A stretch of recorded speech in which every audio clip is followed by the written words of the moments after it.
Évangile de Jésus-Christ selon saint Matthieu, chapitre 16, versets 24 à 28. En ce temps-là, Jésus disait à ses disciples, « Si quelqu'un veut marcher à ma suite, qu'il renonce à lui-même, qu'il prenne sa croix et qu'il me suive. Car celui qui veut sauver sa vie la perdra, mais qui perd sa vie à cause de moi la trouvera. Quel avantage en effet un homme aurait-il à gagner le monde entier si c'est au prix de sa vie ? Et que pourra-t-il donner en échange de sa vie ? Car le Fils de l'homme va venir avec ses anges dans la gloire de son Père. Alors il rendra à chacun selon sa conduite. Amen, je vous le dis, parmi ceux qui sont ici, certains ne connaîtront pas la mort avant d'avoir vu le Fils de l'homme venir dans son règne.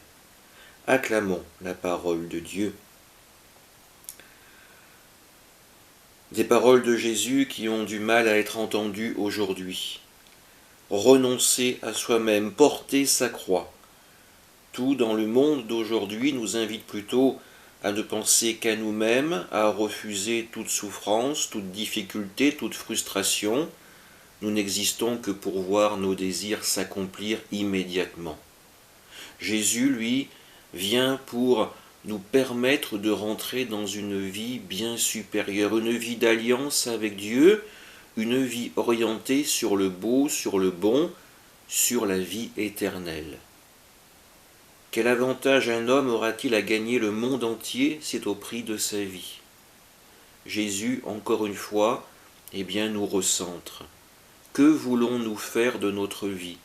Est-ce que c'est simplement accumuler des richesses, du pouvoir, du prestige, ou est-ce que c'est la remplir d'un sens véritable, faire de nous de véritables enfants de Dieu ?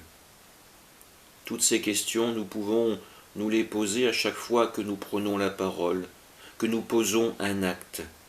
Est-ce que nous le faisons en enfants de lumière ou en enfants de ténèbres ?